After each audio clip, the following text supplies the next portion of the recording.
Trick or treat, motherfucker! It's Drewski McGillicuddy's Halloween Resurrection movie review.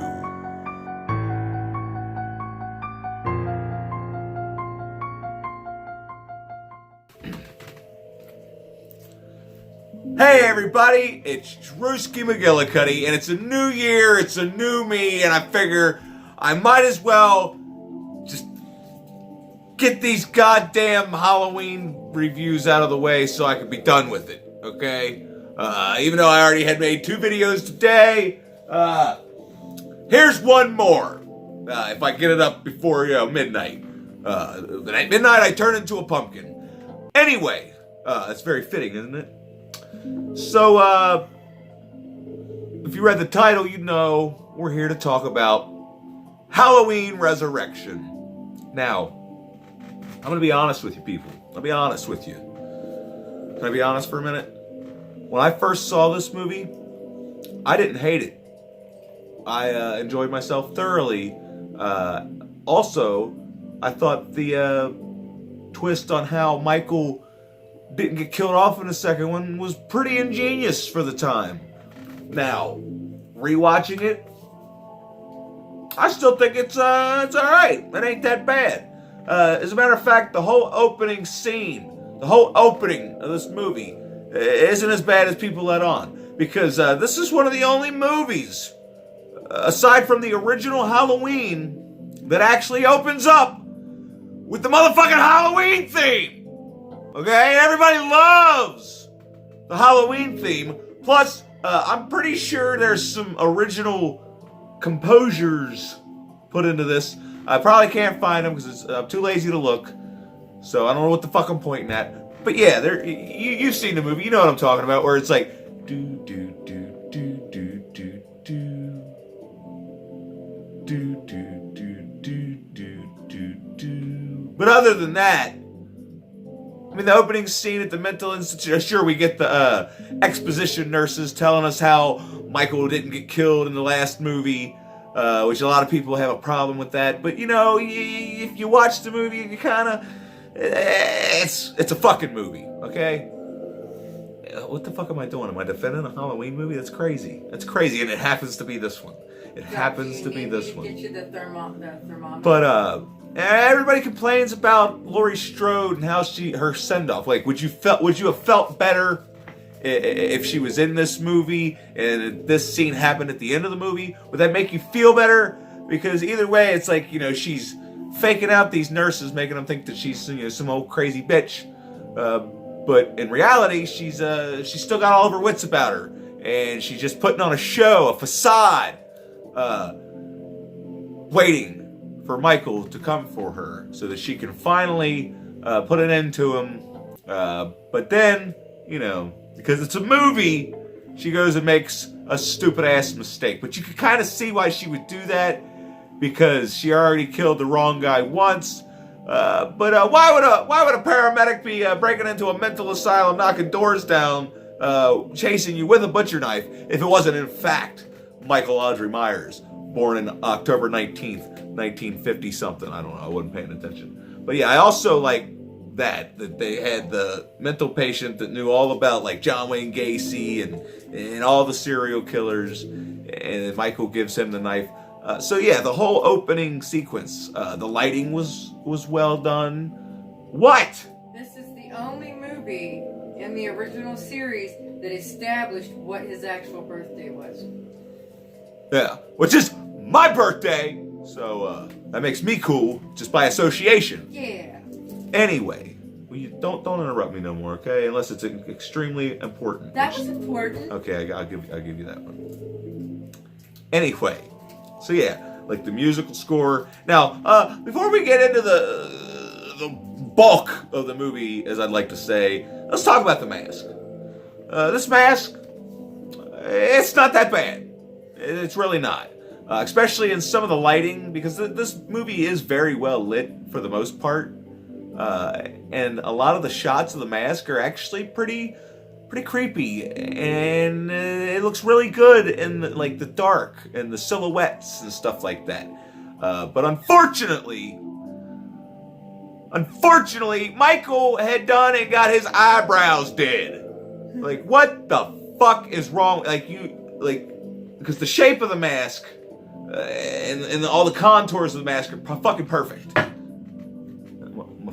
footstep broke off. Anyway, they're perfect. And then you've got these fucking eyebrows like that one guy. Let me find a picture of him. Yeah. Like, what the fuck? You know? And then I think they've had a problem with every single mask since the first movie where they just can't get the fucking hair right. Like, how hard is it to get the fucking hair right? Like, put some better, like, this is a however many $1 million budgeted movie, and they couldn't have sprung for some better fucking wig hair for their goddamn mask. But aside from that, I think the mask looks fucking awesome. Just a little tweaks here and there, and you got yourself probably the second or third best mask of the franchise, but only with the little tweaks.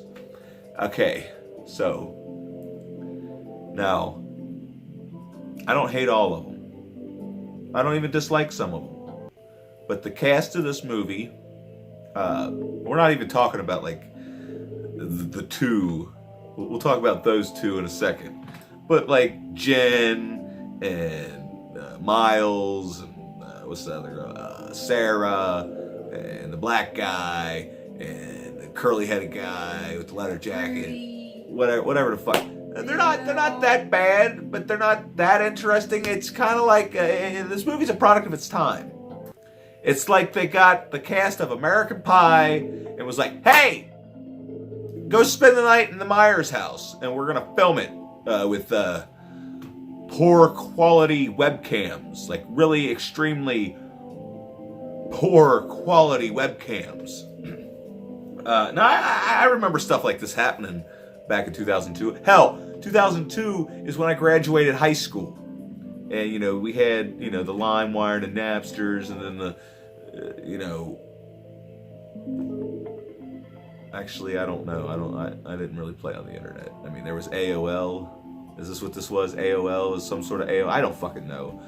But I mean, you gotta understand, at that time, this technology was, on the uprise. So of course they're gonna throw it into a popular franchise, and for the most part, it works.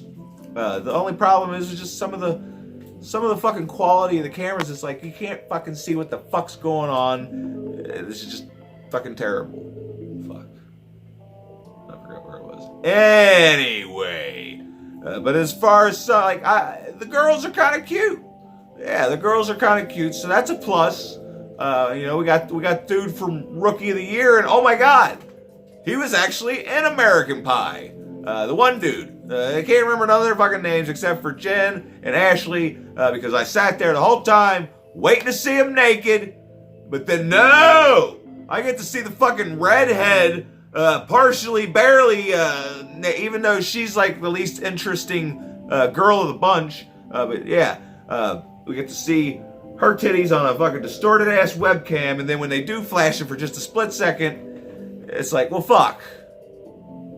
And it was a redhead titty, so you would have given them a half an extra point. But since they fucking barely showed them, and it was such terrible quality, and the lighting was off, I'm taking off the whole fucking point. Fuck you, movie. I mean, goddamn. And then the fact that you got Tyra Banks in a rated R horror movie, and she don't show me no titties, not even no side boob. But speaking of Tyra Banks, honestly, she's fun to look at. She's a beautiful woman. I used to even watch Next Top Model every once in a while with some person I used to know. And honestly, she's a bitch. But that one Sports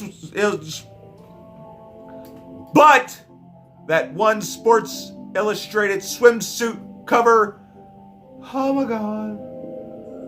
But anyway, she has no business at all, ever, being in front of a camera that's making a motion picture.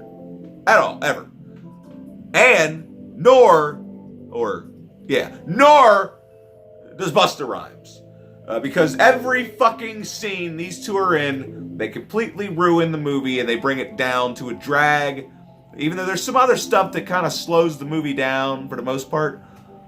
But there are still fun, interesting scenes to be had throughout the movie. Like the coming through the mirror scene. And just some of the scenes where they're walking through the house and they're shining their flashlight. And Michael's standing in a corner. Some of that stuff's pretty fucking good. And like I said, most of the lighting is really good. This movie has atmosphere.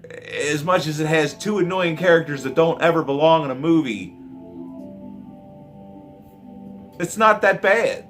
I mean, sure, it's got that cheesy, corny-ass early 2000s dialogue, but every movie back then had this, like, and that's what the problem with this movie is. It is a product of its time. Okay, now the 80s, even the bad movies had charm. Every movie from the 80s had that 80s charm. Just like movies from the 90s, they still had some kind of 90s charm. Like there's movies that I absolutely love that I look back at and they've got terrible scores on IMDb and whatnot. But I remember loving them as a kid, and it was because it had the 90s charm. And then you get these reviewers that aren't from the 90s that see these movies somehow and they're like, oh, they're just terrible, terrible. This sort of happened to this movie, but it's warranted because the turd thousands didn't have any charm. This movie doesn't have any charm. It's got a little bit of atmosphere, but it doesn't have any charm. It's got that 2000s charm, and that's not the kind of charm you want to have. I mean, everybody loved American Pie when it came out, but honestly, do you own it in your collection? How often do you go back and rewatch it? Because those movies are terrible.